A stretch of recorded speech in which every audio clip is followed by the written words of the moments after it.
أعوذ بالله من الشيطان الرجيم بسم الله الرحمن الرحيم رب اشرح لي صدري ويسر لي أمري واحلل عقدة من لساني يفقهوا قولي رب يسر ولا تعسر وتمم بالخير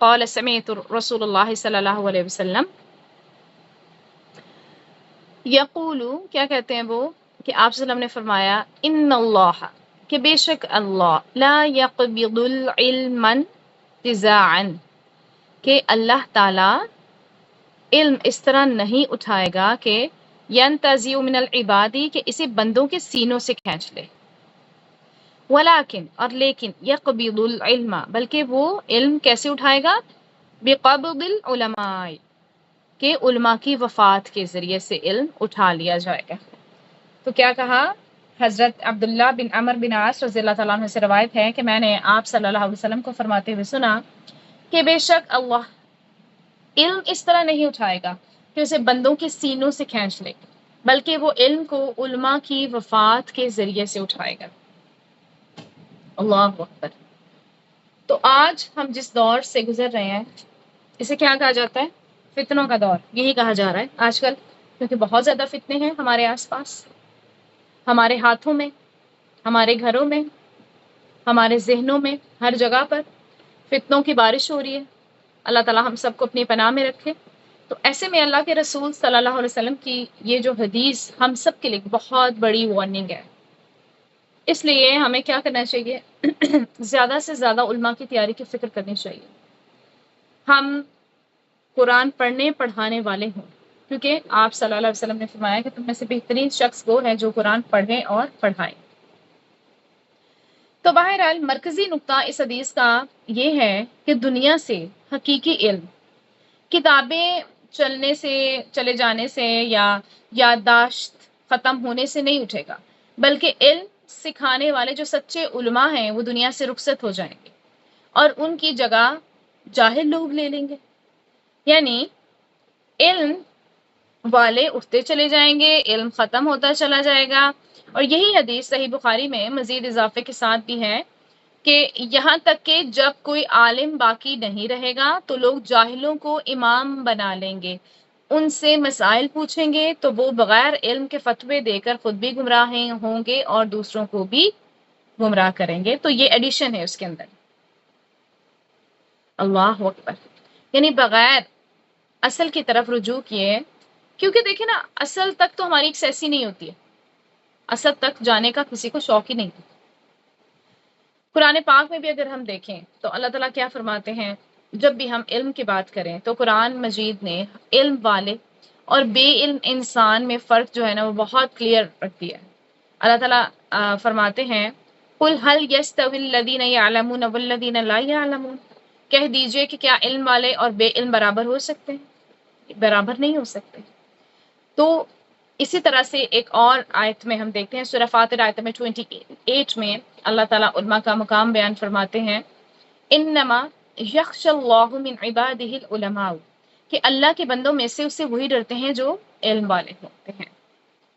تو ڈرنے والے کون ہیں جی؟ علم والے۔ تو ہم نے علم والے بننا ہے، اپنے بچوں کو اس طرف لے کر آنا ہے۔ اب علم کا جب نام آتا ہے نا تو کیا ہوتا ہے؟ لوگوں کے ذہنوں میں جسٹ آ جاتی ہے انفارمیشن، معلومات۔ تو علم تو ایکچوئل میں وہ ہے جو دل میں اللہ کا خوف اور تقوی پیدا کرے۔ جب سچے علماء دنیا سے چلے جائیں گے تو زمین سے وہ تقوی اور وہ خشیت بھی اٹھنا شروع ہو جائے گی۔ آپ صلی اللہ علیہ وسلم نے قیامت کی نشانیوں میں سے بھی ایک نشانی یہ بتائی ہے کہ علم اٹھ جائے گا اور جہالت پھیل جائے گی۔ اللہ اکبر۔ تو آپ دیکھیں کہ یہ قیامت کی علامات میں سے ایک علامت ہے۔ آخری وقت جو بدترین وقت ہوگا اس میں لوگ اصل علم سے دور ہو جائیں گے اور اس کو یاد کرنے اور اس کو اپنے سینوں میں محفوظ کرنے اور اس پہ غور و فکر کرنے اور اس کو پڑھنے پڑھانے اور اس کی خدمت کرنے کو مشکل کام سمجھیں گے۔ اور پھر آہستہ آہستہ کیا ہوگا کہ جو لوگ یہ علم حاصل کیے ہوئے ہوں گے نا ان کی وفات ہوتی چلی جائے گی اور پھر جاہل لوگ رہ جائیں گے۔ لوگوں کو دینی اعتبار سے رہنمائی کے لیے کون سے لوگ ملیں گے؟ جاہل، جن کو خود کچھ بھی نہیں پتا ہوگا، بس ایسے ہی سنی سنائی باتوں پہ فتوے دے رہے ہوں گے اور عام عوام ان کو مان بھی رہی ہوگی۔ اس حدیث سے ہمیں ایک اور بات پتہ چلتی ہے کہ اللہ تعالیٰ دیکھیں اپنے بندوں کو علم عطا کرنے کے بعد اسے چھینتا نہیں ہے۔ کیا کہا گیا کہ اللہ تعالیٰ اس طرح سے نہیں اٹھائے گا علم کہ اپنے بندوں کے سینوں سے کھینچ لے، کیونکہ علم تو اللہ تعالیٰ کا فضل ہے۔ جس کو علم حاصل ہوتا ہے اس پر اللہ تعالیٰ کا بڑا فضل و کرم ہے، مہربانی ہوتی ہے۔ اور جو کوئی بھی شخص جب پوری سنسیئرٹی کے ساتھ، پورا دل لگا کے، پورے شوق کے ساتھ علم حاصل کرنے لگ جاتا ہے اور اس کو یاد رکھنے کی کوشش بھی کرتا ہے، تو اللہ سبحانہ و تعالیٰ اس کو اس نعمت سے محروم نہیں کرتے ہیں، اللہ تعالیٰ اسے چھینتے نہیں ہیں۔ لیکن اصل مشکل کیا ہے کہ علم والے ہی کم ہو جائیں گے، اور پھر خاص طور پہ دین کے علم والے، ٹھیک ہے، اور جو باقی بچیں گے وہ پھر فوت شدہ لوگوں کی کمی اوبیسلی پوری نہیں کر سکتے۔ تو یہاں پر دیکھا جائے تو آپ صلی اللہ علیہ وسلم نے اپنی امت کو خبردار کیا ہے، ڈرایا ہے، کس چیز سے؟ کہ ایک وقت ایسا آئے گا کہ امت سے خیر اٹھا لی جائے گی اور لوگ پھر جہالت میں مبتلا ہوں گے۔ تو اب ہمارے لیے کتنا امپورٹنٹ ہے کہ ہم لوگ اس دین کے علم کو سیکھنے کے لیے وقت نکالیں، کیونکہ ہمیں بتا دیا گیا، ہمیں وارننگ دے دی گئی ہے، ہمیں خبردار کر دیا گیا کہ ایسا ہوگا۔ جب ہمیں پتہ چل جائے، جیسے ہمیں پتہ ہے کہ آج 5 بجے لائٹ چلی جانی ہے، تو ہم کیا کرتے ہیں؟ اس سے پہلے پہلے لائٹ والے سارے کام کر لیتے ہیں۔ تو ہمیں بتا دیا گیا ہے، ہمیں بھی اس پہ فوکس کرنا چاہیے، اپنے لیے اپنے لیے وقت نکالیں دین کا علم حاصل کرنے کے۔ اسی طرح سے اپنے بچوں کو، اپنے بہن بھائیوں کو، جو بھی آپ سے چھوٹے ہیں بڑے ہیں، سب کو اس طرف لے کے آئیں، ان کی توجہ ادھر کرائیں، نہ صرف خود سیکھیں بلکہ دیکھیں ان کے بچوں کی آخرت سنوارنا بھی تو ہماری ہی ذمہ داری ہے نا، کیونکہ ہم سے ہماری رعایا ہیں، ہم سے ان کے بارے میں پوچھا جائے گا نا۔ ہم میں سے ہر ماں کو کیا فکر ہوتی ہے کہ میرے بچے نے کیا کھایا ہے، کیا پیا ہے، اچھا یہ کون سی کلاس میں ہے، اچھا اس نے آگے کیا بننا ہے، اس نے فیوچر میں ڈاکٹر بننا ہے، انجینئر بننا ہے، کون سی لائن میں جانا ہے، ساری فکریں ہوتی ہیں۔ تو ایک ماں کو یہ فکر ہونی چاہیے کہ اس کا بچہ دین کی کتنی تعلیم اور دین کی کتنی سمجھ بوجھ حاصل کر رہا ہے، کہ وہ ایک مسلمان کی حیثیت سے جی سکے۔ ہم بچوں کو کچھ نہیں سکھاتے ہیں سوائے ایک ناظرہ قرآن کے، بس۔ ابھی میری کسی سے ملاقات ہوئی تو وہ کہتے ہیں کہ ہم نے پڑھا تھا ناظرہ بچپن میں، کہیں وہ بھی رومن میں پڑھا، نہیں آتی تھی اردو لینگویج پڑھنی، پڑھ لیا، وہ ختم ہی نہیں ہوا، ٹھیک ہے، بیچ میں چھوڑ دیا، پھر اپنے باقی ساری رسپانسبلٹیز میں لگ گئے، پڑھنا پڑھانا، دن شادی اور بچے۔ اب ان کی جو بڑی بیٹی ہے ماشاءاللہ وہ آلموسٹ تقریباً 9 سال کی ہے، 10 سال کی ہے، اور اب کہتی ہے اب میں نے 1-2 سال پہلے وہ جو میرے تھوڑے سے پاڑے رہ گئے تھے تو میں نے کہا چلو وہ بھی کمپلیٹ کر لوں، تو اب میں نے کسی سے رومن میں اس کو کمپلیٹ کیا، جو بس ایک ٹیگ لگ گیا کہ وی ہیو کمپلیٹڈ اٹ، بس ہمارے لیے یہ کافی ہے۔ تو مجھے تھوڑی حیرانگی بھی ہو رہی تھی، لیکن ان پہ غصہ نہیں آ رہا تھا۔ کیوں؟ کیونکہ ان کے پیرنٹس نے ان کو امپورٹنس ہی نہیں بتائی۔ اگر قرآن کی امپورٹنس بتائی ہوتی تو پھر اس کو پڑھتے، اس کا علم حاصل کرتے، جیسے دنیاوی ڈگریز حاصل کر کے ماشاءاللہ وہ اچھی خاصی پڑھی لکھی خاتون تھی، تو اچھی جاب بھی کر رہی تھی۔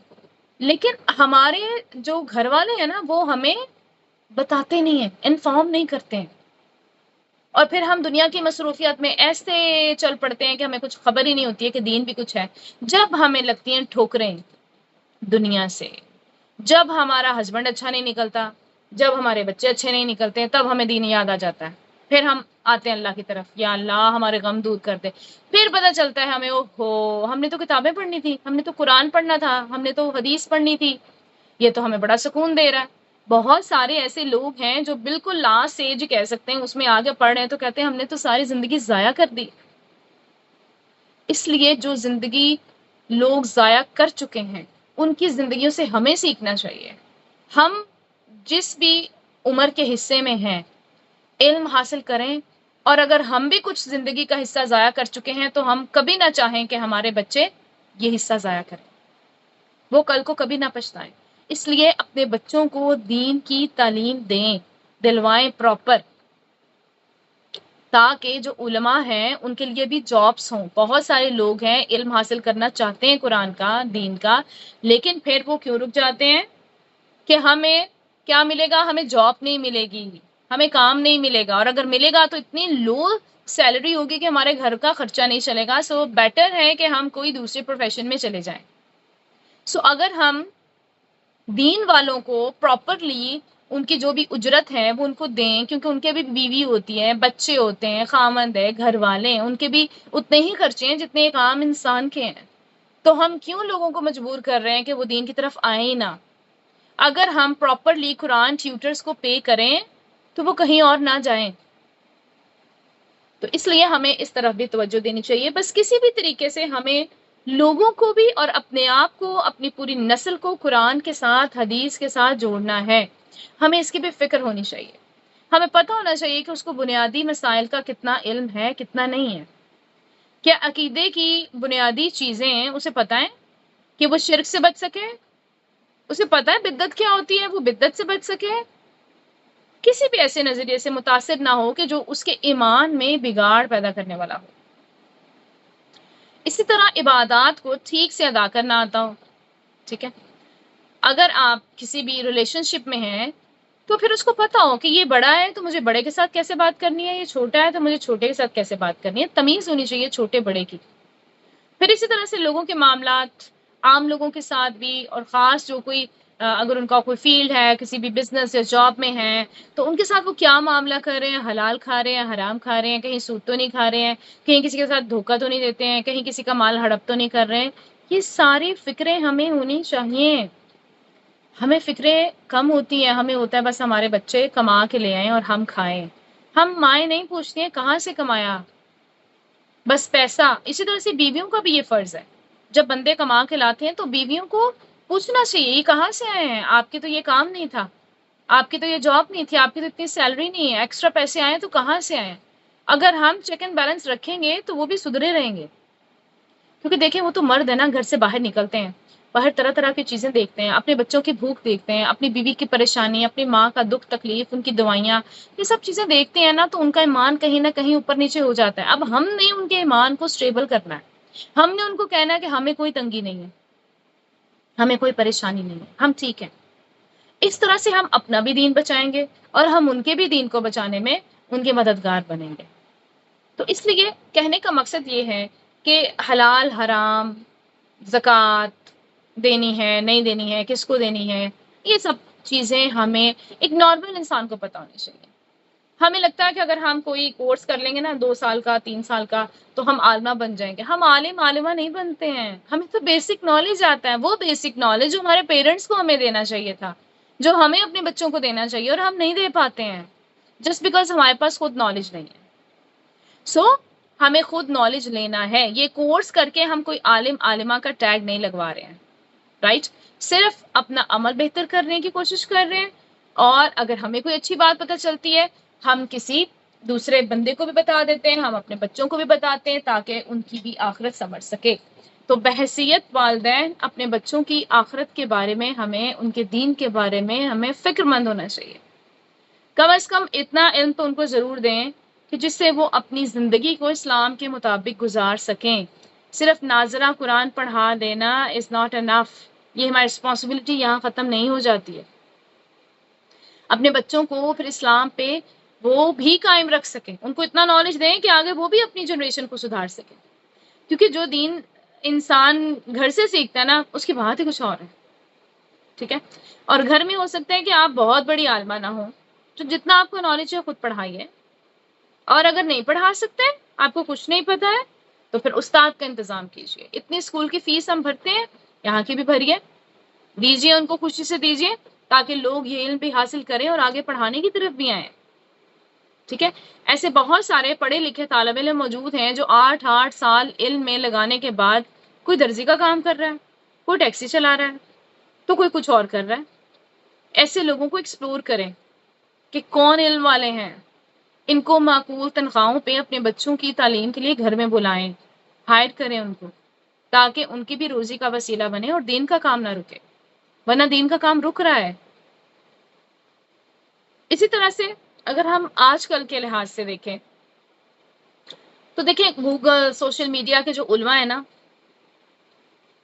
وہ آپ کو نظر آئیں گے. دیکھیں کتابیں بھری پڑی ہیں آج، ایسے ہی ہے، ہر چیز کا PDF اویلیبل ہے، آپ لائبریری میں چلے جائیں، ہر طرح کی بکس ہیں، بہت ساری شاپس ہیں، ہر طرح کی آپ کو بک ملتی ہے، انٹرنیٹ پہ سیکنڈز میں آپ کو معلومات مل جاتی ہیں، لیکن سچا علم جو ہے نا وہ غائب ہو رہا ہے۔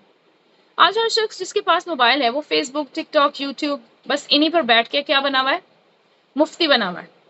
لوگ دین سچے علماء سے سیکھنے کی بجائے سوشل میڈیا انفلوئنسر سے سیکھ رہے ہیں۔ یہ نہیں سیکھنا چاہیے، ہمیں اپنی کھلے رکھنے چاہیے نا، آنکھیں، کان، دماغ کے پردے، دل کے پردے کھلے رکھیے۔ پھر دوسری بات یہ ہے کہ دین کو ایک فیشن بنا دیا گیا ہے، شارٹ کٹس ڈھونڈے جاتے ہیں، ایسی باتیں پسند کی جاتی ہیں جو نفس کو اچھی لگتی ہیں، چاہے وہ شریعت کے خلاف ہی کیوں نہ ہو، تو ظاہر پسندی اور فیشن سے بچنا ہے ہم نے۔ اس کے بعد اگر ہم دیکھیں کہ علماء کے نا آج نہ ہونے کا ایک نتیجہ یہ بھی ہے، اب دیکھیں کہ سود کتنا عام ہو گیا، بے پردگی کتنی عام ہو گئی، خاندانی جھگڑے، غیبت، چغلی جیسی برائیاں ہمارے معاشرے میں بہت عام ہو گئی ہیں، کیونکہ ہمیں صحیح اور غلط بتانے والے سچے مخلصین کی قدر ہی نہیں رہی۔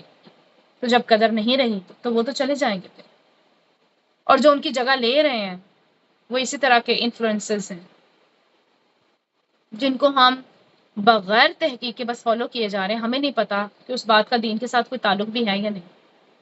تو ہمیں کیا کرنا چاہیے؟ سب سے پہلے تو ہمیں مستند اور باعمل علماء سے علم سیکھنا چاہیے، ٹھیک ہے؟ سوشل میڈیا پہ ہر بندہ جو بھی ایرا غیرہ بول رہا ہے نا، ہمیں اسے دین کا ترجمان نہیں سمجھنا چاہیے۔ پھر اپنی اولاد کو صرف ڈاکٹرز، انجینئرز بنانے کی دوڑ میں نہ لگائیں پلیز، ان کو دین کا بنیادی علم، قرآن، حدیث، حلال، حرام، یہ سب کو سکھائیں، اچھے اداروں میں بھیجیں، ٹھیک ہے؟ ایک صحابی رسول سے روایت ہے کہ میں نے آپ صلی اللہ علیہ وسلم کو فرماتے ہوئے سنا کہ یہ دنیا ملعون ہے اور جو کچھ اس میں ہے وہ بھی ملعون ہے سوائے اللہ تعالیٰ کے ذکر اور اس سے متعلقہ یعنی چیزوں کے، اور علم سکھانے والے اور علم سیکھنے والے کے۔ سبحان اللہ، باقی سب چیزوں کو پوری دنیا کو کیا کہہ دیا گیا؟ ملعون۔ کس نے کہا ہے؟ میں نے اور آپ نے نہیں کہا ہے، یہ آپ صلی اللہ علیہ وسلم نے کہا ہے، سوائے ہر اس چیز کے جو اللہ تعالیٰ کے ساتھ یعنی اللہ کے ذکر اور اس سے متعلقہ چیزوں کے بارے میں، وہ ملعون نہیں ہے۔ اور علم سیکھنے والے اور سکھانے والوں کا تو اسپیشل نام لے لیا گیا، تو ہمیں اسپیشل بننا ہے نا۔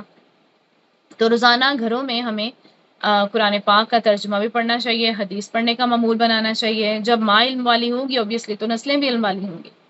بچوں کے سامنے علماء کا احترام کریں، اگر ہم علماء کی برائیاں کریں گے نا تو بچوں کے دل سے دین کی محبت ختم ہو جائے گی۔ ٹیچرز کی رسپیکٹ ہی نہیں کرتے ہیں بچے، اپنی مرضی سے کلاس میں آتے ہیں، اپنی مرضی سے کلاس میں جاتے ہیں۔ سب سے بڑی ڈس رسپیکٹ تو ایک ٹیچر کی یہی ہوتی ہے، آپ ٹیچرز کے رولز کو فالو ہی نہیں کر رہے ہیں، آپ کیا امپورٹنس دے رہے ہیں، آپ اس کو کیا سمجھ رہے ہیں، وہ کون ہے؟ ایک ٹیچر کا، ایک مالک کا، ایک ماں باپ کا بہت بڑا رتبہ ہے، ہم نے تو ان کو ان کے رتبے سے گرا دیا ہے، اور اس کا نتیجہ یہی ہے کہ نہ اولاد اچھی نکل رہی ہے، نہ طالب علم اچھے نکل رہے ہیں۔ کیوں؟ انہوں نے قدر ہی نہیں کی، نہ اپنے ماں باپ کی، نہ اپنے استادوں کی۔ تو بہرحال حاصل کلام یہی ہے کہ علم کا اٹھنا ایک بہت بڑا فتنہ ہے، اور اس فتنے کا علاج یہ ہے کہ ہم خود کو دین کے سچے علم سے جوڑیں، اپنی نسلوں کو جہالت کے اندھیروں سے بچائیں۔ تو اللہ تعالیٰ سے دعا ہے کہ وہ ہمیں سچے علماء کی قدر کرنے کی توفیق عطا فرمائے، ہمارے سینوں کو دین کے سچے علم کے لیے کھول دے، اور ہماری اولادوں کو دین کا خادم بنائے۔ آمین یا رب العالمین۔